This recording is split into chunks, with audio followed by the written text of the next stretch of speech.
Görüşürüz. Hayatımdaki tek güzel şey artık gitti.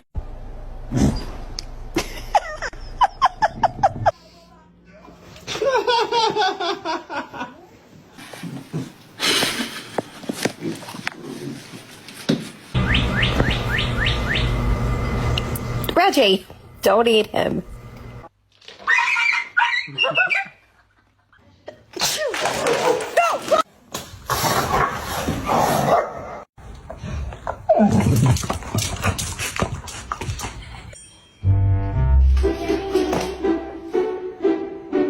Do not hit that dog!